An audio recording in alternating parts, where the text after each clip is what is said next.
2.5 महीने का चुनावी शोर थमते ही देश के प्रधानमंत्री नरेंद्र दामोदर दास मोदी 45 घंटों के लिए सिर्फ नरेंद्र हो गए हैं और नरेंद्र बनकर 1 जून तक मौन ध्यान करने के लिए अपने ऊर्जा केंद्र कन्याकुमारी पहुंच गए। देश के दक्षिणी छोर पर कन्याकुमारी का वो सुंदर दृश्य और समुद्र के बीच इस विवेकानंद रॉक मेमोरियल को देखिए, जहां प्रधानमंत्री मोदी सिर्फ नरेंद्र बनकर 45 घंटे राजनीति से दूर रहेंगे, सिर्फ ध्यान लगाएंगे।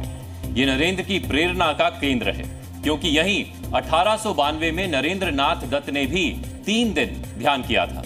उसी के बाद शिकागो में ऐतिहासिक भाषण दिया था और पूरी दुनिया ने उन्हें स्वामी विवेकानंद नाम से जाना था। मोदी के लिए इस आध्यात्मिक यात्रा का क्या महत्व है और इसमें भी कन्याकुमारी ही क्यों, आपको बताएंगे। पहले इस यात्रा का आरंभ देखिए। प्रधानमंत्री हेलीकॉप्टर से कन्याकुमारी पहुंचे तो सबसे पहले भगवती अम्मन मंदिर पहुंचे। देश के 108 शक्तिपीठों में से एक है कन्याकुमारी का ये 3000 वर्ष पुराना भगवती अम्मन मंदिर। मान्यता है कि बाणासुर का अंत करने के लिए आदि शक्ति ने कन्याकुमारी का रूप धरा था। प्रधानमंत्री ने आध्यात्मिक यात्रा की शुरुआत शक्ति की पूजा से की। ध्यान साधना से पहले प्रधानमंत्री ने प्रख्यात तमिल संत तिरुवल्लुवर की प्रतिमा को भी नमन किया। विवेकानंद रॉक मेमोरियल के ठीक सामने दूसरी चट्टान पर है 133 फीट ऊंची तिरुवल्लुवर की प्रतिमा। दक्षिण के कबीर, थेवा पुलवर, वल्लुवर ऐसे कई नाम से प्रसिद्ध प्रख्यात संत के लिखे कुरल के 1330 दोहे तमिल संस्कृति और जीवन का सार है।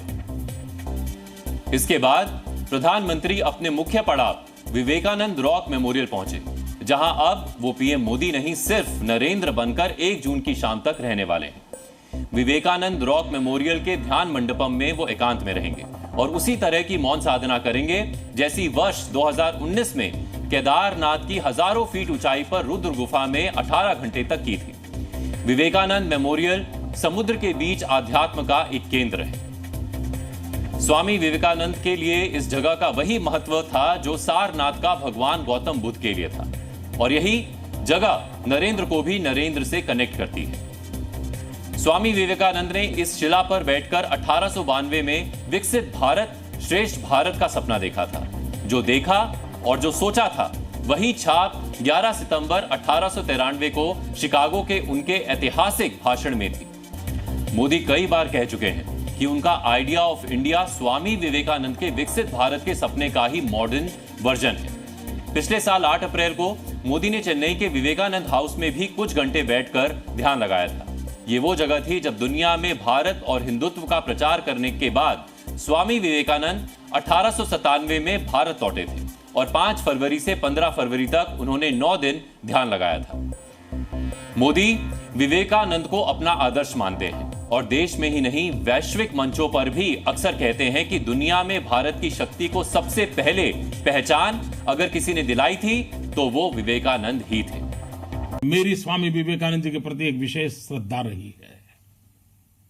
बचपन से मेरे मन पर एक प्रभाव रहा है और हमने देखा है कि विवेकानंद जी ने अपने कालखंड में जो कहा था वो सही निकला था। विवेकानंद जी ने कहा था उसके ठीक 50 साल के बाद 1947 में हिंदुस्तान आजाद हुआ था। ठीक 50 साल के बाद इस महापुरुष में एक दृष्टि थी।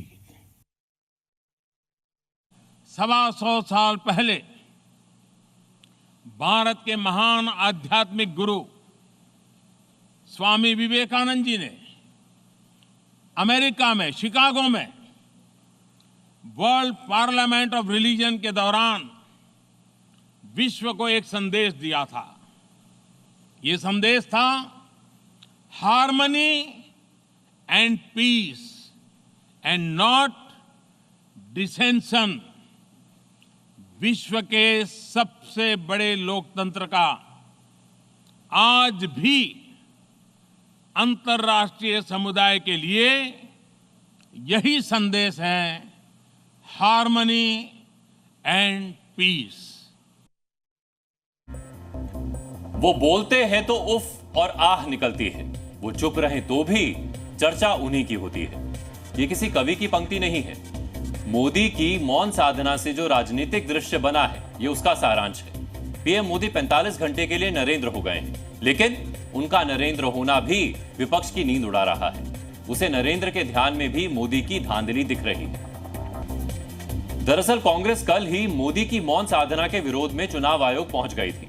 बाकी विपक्षी दल भी इस तपस्या के विरोध में है। हमने विपक्ष के सारे आरोपों को जोड़कर उनका एक साझा आरोप पत्र तैयार किया है। यह आरोप है, मोदी की साधना चुनाव खत्म होने के बाद भी चुनाव प्रचार जैसी ही है। नरेंद्र की मौन साधना ब्रांड मोदी की मार्केटिंग का ही एक प्रयास है। मीडिया के कवरेज से मोदी नाम वोटिंग के समय भी चलता रहेगा। मोदी के ध्यान का प्रसारण चुनाव आचार संहिता का उल्लंघन होगा। लेकिन विपक्ष की इन बातों में एक विरोधाभास भी है। एक तरफ तो वो मोदी के ध्यान से बेचैन है, लेकिन दूसरी तरफ कॉन्फिडेंस भी दिखा रहा है कि 4 जून के नतीजों के बाद पीएम मोदी नरेंद्र ही रह जाएंगे, यानी ध्यान और धुनी ही रमाएंगे। हमें कोई इतराज नहीं है 1 तारीख के बाद कहीं भी जाएं मेडिटेशन के लिए, पर कल मेडिटेशन और परसों मेडिटेशन के लिए जो जा रहे हैं ये आचार संहिता का बिल्कुल स्पष्ट उल्लंघन है। कांग्रेस पार्टी बौखलाई हुई है, हताशा में है, इसीलिए प्रधानमंत्री को गालियां भी दे रहे हैं और प्रधानमंत्री के साधना पर भी उनको ऐतराज हो रहा है। मार्केटिंग करने जा रहे हैं, फोटो खिंचवाने जा रहे हैं, शूटिंग करने जा रहे हैं। पिछले बार गुफा में बैठ के फोटो खिंचवा रहे थे, इस बार कन्याकुमारी जा रहे हैं। तो प्रधानमंत्री जी से निवेदन है कि मीडिया और कैमरा पे प्रतिबंध लगाए। प्रधानमंत्री जी पिछले 1.5 महीने से एक जबरदस्त इलेक्शन कैंपेन में लगे हैं और उसके बाद उन्होंने अगर ये तय किया, इसमें गुनाह क्या है, इसमें गैर कानूनी क्या है, इसमें आचार संहिता का उल्लंघन कैसे हो सकता है? ये मेडिटेशन की जरूरत तो पहले थी, 5 साल पहले या 7 साल पहले, जब आपको देश के लिए काम करना था। अरे 10 साल के बाद तो आपको फुर्सत ही फुर्सत है, आप जितना चाहोगे उतनी मेडिटेशन कर लोगे। और दूसरा, वहां तो भारत की सीमा खत्म हो जाती है, उसके बाद तो आगे पानी पानी है, पता नहीं कहाँ चले जाएंगे उसके आगे। क्या प्रधानमंत्री जी का अपना मेडिटेट करने का, ध्यान करने का हक भी निकाल के फेंकना चाहते हैं? अभी इनके हाथ भारत देश पता नहीं क्या हो जाएगा। क्या हमने तो कभी किसी से नहीं कहा है क्या आप मस्जिद मत जाओ, आप दरगाह मत जाओ? हमने तो नहीं कहेंगे। विपक्ष और पक्ष दोनों को आपने सुना। हमने भी एक ब्रेन एक्सरसाइज की है कि पीएम ने ध्यान के लिए तमिल भूमि और उसमें भी बांग्ला गौरव की तपोभूमि ही क्यों चुनी। थोड़ा बहुत जो लिंक दिखा वो आपको बताते हैं। तमिलनाडु की मठ परंपरा का काशी के मठों से प्राचीन संबंध रहा है। मोदी ने तमिल संगमम और सेंगोल से इसे और भी मजबूत किया है। मोदी का स्वामी विवेकानंद से प्रेरित होना उन्हें बंगाल से जोड़ता है।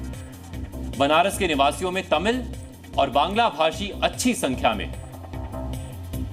मोदी की एकांत मौन साधना में और अर्थ ढूंढे तो एक संदेश यह भी हो सकता है कि देश का प्रधानमंत्री चुनाव से थकता है तो सबको बताकर देश में ही आध्यात्म के किसी आइलैंड पर जाता है, ना कि बिना बताए किसी फॉरेन टूर पर छुट्टी बिताता है।